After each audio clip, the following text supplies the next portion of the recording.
Halo adik-adik, selamat datang di channel Ayo Sekolah Fisika bersama dengan saya Mr. YV. Pada video pembelajaran kali ini kita akan belajar materi fisika tentang kesetimbangan partikel. Benda titik merupakan ungkapan yang selalu digunakan dalam kinematika, yaitu benda yang dimensinya diabaikan untuk mempertimbangkan gerakannya. Secara matematik, partikel diperlakukan hanya sebagai benda titik, yaitu benda tanpa dimensi, sehingga gerakan rotasi dan getaran tidak diperhitungkan, sehingga partikel hanya bergerak lurus atau bergerak translasi. Sebenarnya tidak ada yang namanya benda tanpa dimensi atau benda titik. Konsep partikel atau benda titik sangat berguna untuk mempertimbangkan gerakan suatu benda. Benda titik tidak harus kecil dalam arti kata yang biasa untuk diperlakukan sebagai suatu partikel. Partikel berada dalam kesetimbangan jika yang pertama tetap diam atau kesetimbangan statik, yang kedua bergerak dengan kecepatan konstan yaitu kesetimbangan dinamis. Pada bagian ini kita hanya belajar tentang konsep kesetimbangan partikel tetapi kesetimbangan statik. Sistem partikel dikatakan dalam kesetimbangan statis dan kesetimbangan dinamis jika jumlah gaya atau resultan gaya yang bekerja pada partikel ini sama dengan 0, yaitu resultan F sama dengan 0. Dalam hal ini resultan F pada sumbu X sama dengan 0 dan resultan F pada sumbu Y sama dengan 0. Resultan Fx adalah resultan gaya pada sumbu X dan resultan Fy sama dengan resultan gaya pada sumbu Y. Jika tiga buah gaya dalam keadaan setimbang, resultan dua buah gaya akan sama besar dan berlawan arah dengan gaya lain. Hasil bagi setiap gaya dengan sinus sudut di seberangnya selalu bernilai sama.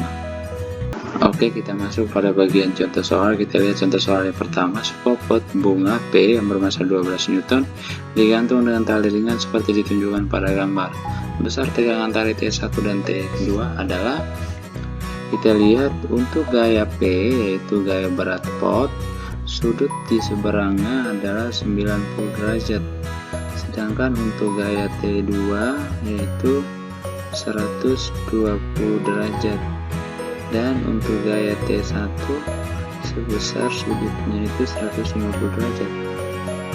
Maka kita boleh tuliskan P bagi sin 90 sama dengan T1 per sin 150 sama dengan T2 per sin 120 derajat. Maka kita ambil ini berarti 12 per 1 sama dengan T1 per sin 150 itu setengah. Berarti T1 nya sama dengan 12 kali setengah berarti 6 Newton. Sedangkan P per sin 90 juga sama dengan T2 per sin 120. Berarti 12 per 1 sama dengan T2 per sin 120 itu setengah akar 3. Maka T2 nya sama dengan 6 akar 3 Newton. Itu jawabannya E.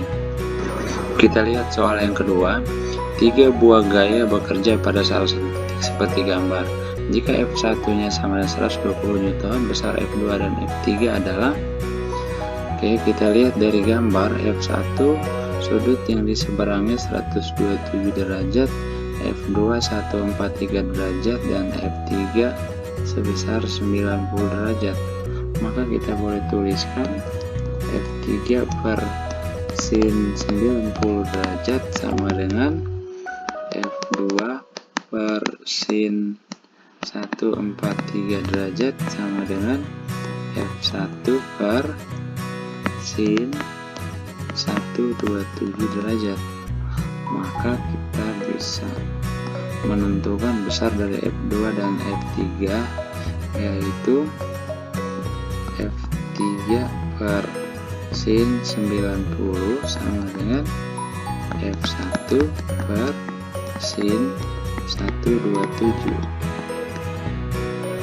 3/1 sama dengan F1 nya 120 bagi sin 127 itu sama dengan sin 53, berarti 0,8. Maka F3 sama dengan 120 bagi 0,8 sama dengan 150 Newton. Sedangkan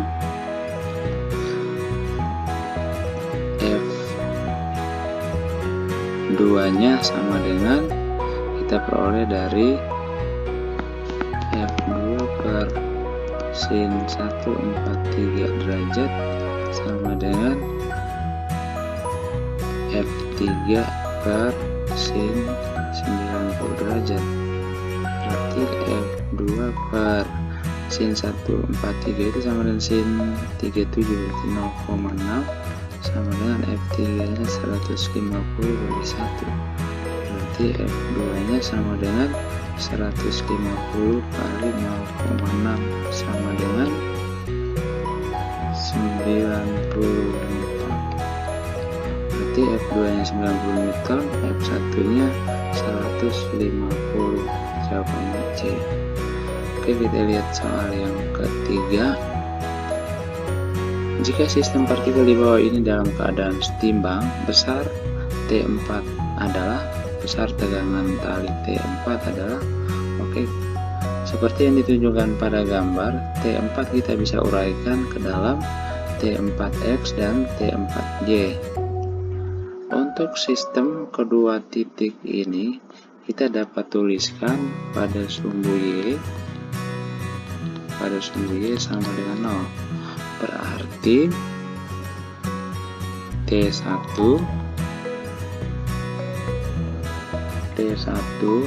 tambah T2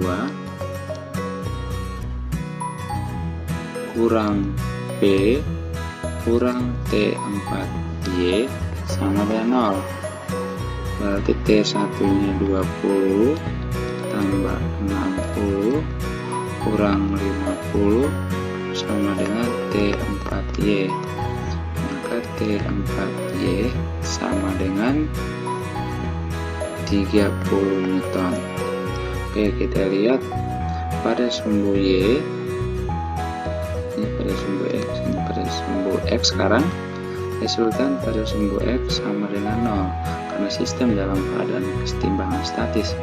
Maka di sumbu X itu ada dua, yaitu T3 dan T4X. Berarti T3 kurang T4X sama dengan 0. Berarti T4X sama dengan T3 sama dengan 40 Newton.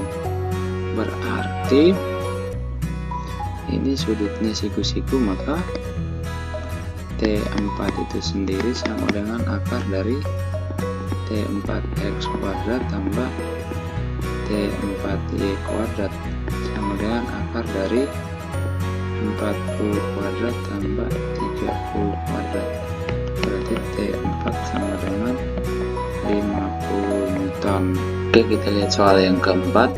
Jika sistem partikel di bawah ini dalam keadaan setimbang, hubungan di bawah ini yang benar adalah, oke, untuk sistem partikel dengan gaya-gaya dalam keadaan setimbang seperti yang ditunjukkan pada gambar, kita bisa uraikannya dalam sumbu X dan sumbu Y terlebih dahulu, yaitu seperti pada gambar. Misalnya titik ini kita kasih titik A dan titik sebelah kanannya kita kasih titik B. T1, T2 dan T3 sudah diuraikan ke dalam sumbu X dan sumbu Y. Maka kita gunakan resultan pada sumbu X sama dengan 0. Untuk sistem ini di sumbu X cuma ada dua gaya, yaitu T3 cos 53 dan T1 cos 53. Maka T3 cos 53 kurang T1 cos 53 sama dengan 0. Maka ini coret, berarti T1 sama dengan T3. Maka Maka untuk titik A, resultan FY sama dengan 0. Ada dua gaya pada titik A di sumbu Y, yaitu T1 sin 53 kurang 4P sama dengan 0. Maka T1 kali sin 53 itu 0,8 sama dengan 4P. Maka T1 nya sama dengan 5P. Sedangkan pada titik B, resultan FY sama dengan 0. Maka T3 sin 53 tambah T2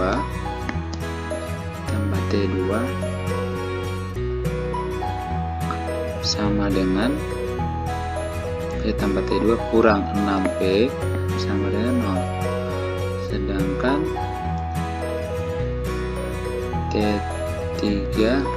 Sedangkan sin 53 itu 0,8 tambah T2 sama dengan 6P. Maka T3 itu sendiri sama dengan 5P. Maka 5P kali 0,8 tambah T2 sama dengan 6P.